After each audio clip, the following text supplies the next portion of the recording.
Welcome to our channel. Today we how to authorize WordPress REST API for SEO plugin integrations, full guide step by step. To authorize WordPress REST API for SEO plugin integrations, start by logging into your WordPress admin, navigate to the plugins section and ensure you have a compatible SEO plugin installed.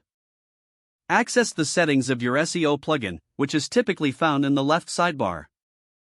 Look for options related to API access or authentication within the plugin settings.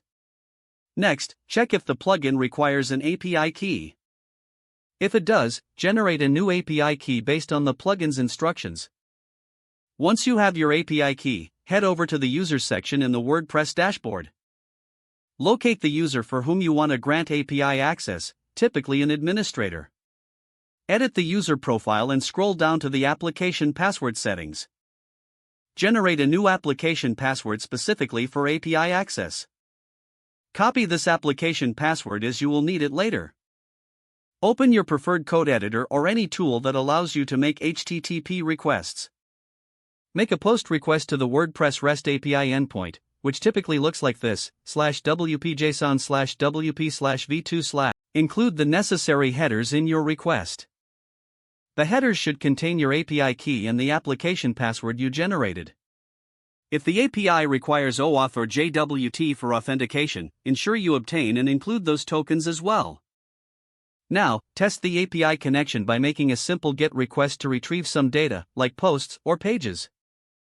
Ensure that you receive the expected response without any errors. If successful, you can now integrate the SEO plugin features with your application using the REST API.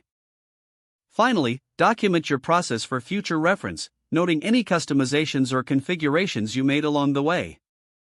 If the page does not load, refresh the browser or try again in a private or incognito window. Make sure you are using the correct email address, then retype it carefully to avoid small typos. If your password is not accepted, use the reset option and create a new strong password you can remember. Check your spam folder for verification or security emails, then complete any requested confirmation steps. Enable two-factor authentication if available to improve account security and reduce unauthorized access risk. After signing in, review your profile details so your contact information and settings are accurate and current.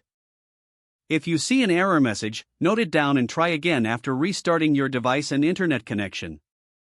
Log out when you finish, especially on shared devices, to keep your account and payment information secure. Don't forget to like this video and subscribe to our channel for more step-by-step tech guides.